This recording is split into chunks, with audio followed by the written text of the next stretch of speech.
Welcome to exam sir study. This is Shivam Gupta. मैं बात करने वाला हूं 17, 18, 19 बैच के बारे में। यानी कि अगर बात करें भैया 17, 18 बैच का भी रिजल्ट आया था, उससे पहले 19 बैच का रिजल्ट आ चुका है। 19 बैच में बच्चे इसलिए परेशान हैं कि अब मैं बैक हूं तो मुझे पूरा सेमेस्टर दोबारा देने पड़ेगा, और जो बच्चे पास हैं उनका एग्जाम कब होगा, कैसे होगा।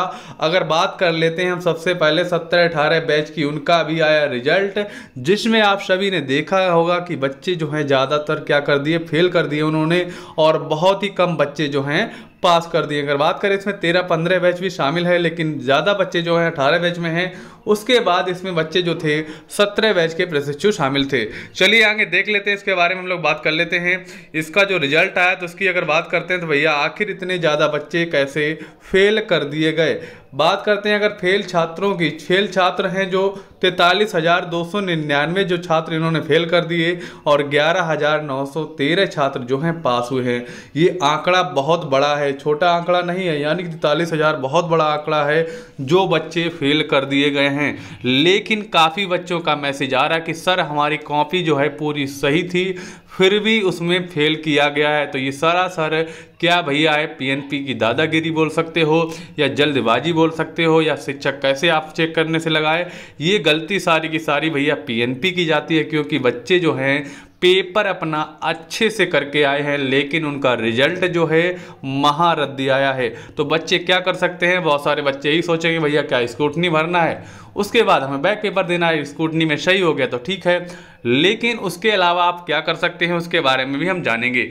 उसके अलावा आप क्या कर सकते हैं, जैसा कि आप देख सकते हैं स्क्रूटनी बैक पेपर तो सारे लोग ही भर सकते हैं, लेकिन एक ऑप्शन आपके पास बचता है, वो आपका है आरटीआई और जनहित याचिका।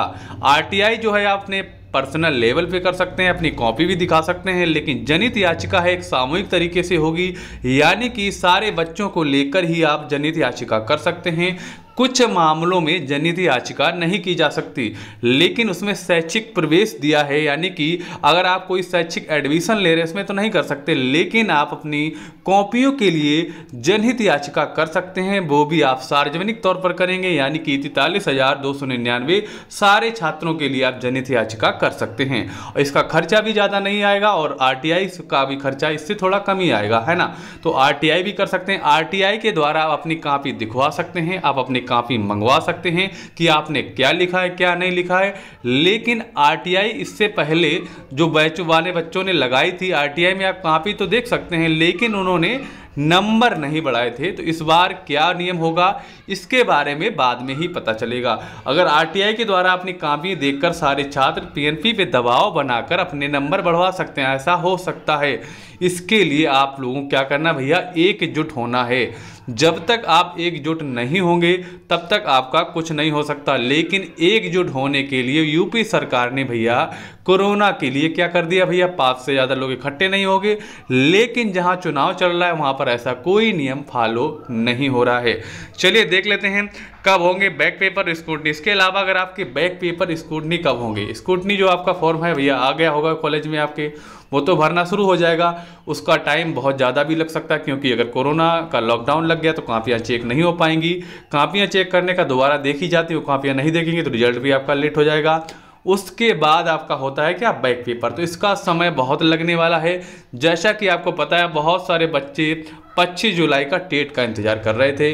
उन्होंने सोचा था मेरा 4th सेमेस्टर कंप्लीट हो गया है और हम क्या देंगे, टेट की परीक्षा देंगे, उसके बाद हमारी आ जाएगी शिक्षक भर्ती। बिल्कुल सही बात है, सभी बच्चे शामिल होना चाहते हैं शिक्षक भर्ती में, लेकिन ये रिजल्ट जो है बहुत ही घटिया आया है। इसमें आप संख्या देख कर ही लग रहा है कि बच्चों की गलती नहीं, इसमें पीएनपी की ही ज़्यादातर गलती ही होगी। चलिए आगे देख लेते हैं। तो आपके पास ऑप्शन है आरटीआई और जनहित याचिका का। इसके द्वारा आप एकजुट होकर अपना जो रिजल्ट है दिखवा सकते हैं, या आप किसी डाइट में अगर ज़्यादा गलतियां हुई है तो उस डाइट के भी कापियां आप चेक दोबारा करवा सकते हैं। वो भी पीएनपी पे दबाव बनाकर होगा, यानी कि पीएनपी के अंदर ये सारी बात डाली जाएगी, ये सारी यहाँ गलतियाँ हो रही हैं।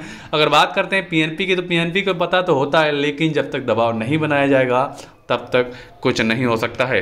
अब हम बात करते हैं 2019 बैच के साथ। 2019 बैच का सिस्टम क्या है, 2019 बैच वाले बच्चे इंतजार कर रहे थे कि हमारे जो भैया हैं 3rd सेमेस्टर के पेपर कराए जाएंगे। कब कराए जाएंगे, अप्रैल में सोच रहे थे, है ना।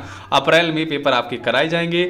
उसके अलावा 2019 बैच के जो बैक पेपर लगे हैं, क्या उनका पूरा सेमेस्टर देना पड़ेगा, यानी कि जो प्रमोट किया गया था, क्या प्रमोट पूरा बैक हो जाएगा, क्या पूरा सेमेस्टर बैक होगा, इसके बारे में भी हम लोग बात करने वाले हैं। अगर बात करते हैं 2019 बैच थर्ड सेमेस्टर के पेपर के बारे में, जैसा कि आपको पता है कि अप्रैल में चुनाव के कारण अभी जूनियर वाली वो परीक्षा है वो भी कैंसिल हो गई। तो आपकी परीक्षा जो है 2 मई को आपका क्या आएगा, चुनाव का रिजल्ट आएगा। उसके बाद 2 तारीख से लेके 8 तारीख के बीच में आपके पास समय है। उसके बीच कहा जा रहा है कि जूनियर की परीक्षा कराई जाएगी, है ना। अगर आपकी परीक्षा की बात करें तो आपकी परीक्षा जो है कितने 3 दिन में होने वाली है, यानी कि आपकी परीक्षा 3 दिन में निपट जाएगी। अगर आप पीएनपी के ऊपर दबाव बना सको तो आपकी परीक्षा 2 से 8 के बीच में हो सकती है। उसके बाद आपको पता है कि हाई स्कूल इंटर की परीक्षा होने वाली है। उसके बाद आपकी कोई परीक्षा जब तक इनकी परीक्षा नहीं हो जाएगी नहीं हो सकती। अगर कोरोना बढ़ गया तो सारी परीक्षाएं कैंसिल भी हो सकती हैं। यानी कि अगर आप बात करें शिक्षक भर्ती तो फिर शिक्षक भर्ती भी लेट हो जाएगी और आपका 25 जुलाई को जो टेट होने वाला है यूपी टेट वो भी कैंसिल हो सकता है, क्योंकि जैसा कि आपको पता है 1.5 लाख से ऊपर आंकड़े प्रतिदिन निकल रहे हैं। तो आपकी जो परीक्षा है अगर आप दबाव बनाए तो आपकी 2 से 8 के बीच हो सकती है। अब बात करते हैं कि 2019 बैच का बैक पेपर कब होंगे, यानी कि बैक पेपर कब हो सकते हैं और क्या पूरा सेमेस्टर बैक होगा। अगर बात करें बैक पेपर की तो जब थर्ड सेमेस्टर की परीक्षा होगी तब बैक पेपर कराए जा सकते हैं। अगर पीएनपी चाहे तो आप थोड़ा दबाव बनाए तो परीक्षा आपकी कराई जा सकती है। एक सिस्टम अभी तक पीएनपी ने नहीं बताया है, लेकिन स्टार्टिंग में उन्होंने तो बता दिया था कि पूरा सेमेस्टर बैक होगा, यानी कि जो प्रमोट हुआ वो भी बैक होगा और लास्ट में जो आपका एक विषय में अगर फेल है तो एक विषय की पेपर देना पड़ेगा। लेकिन ये पीएनपी अभी तक क्लियर नहीं कर रही है।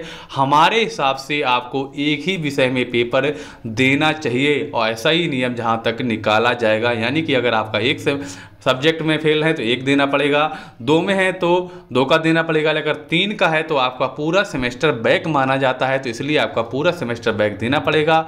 लेकिन आपको फर्स्ट सेमेस्टर की परीक्षा नहीं देनी पड़ेगी, ऐसा ही पीएनपी को करना चाहिए। चलिए अब आपको मिलते हैं अपने अगले वीडियो के साथ, तब तक के लिए जय हिंद, वंदे मातरम साथियों।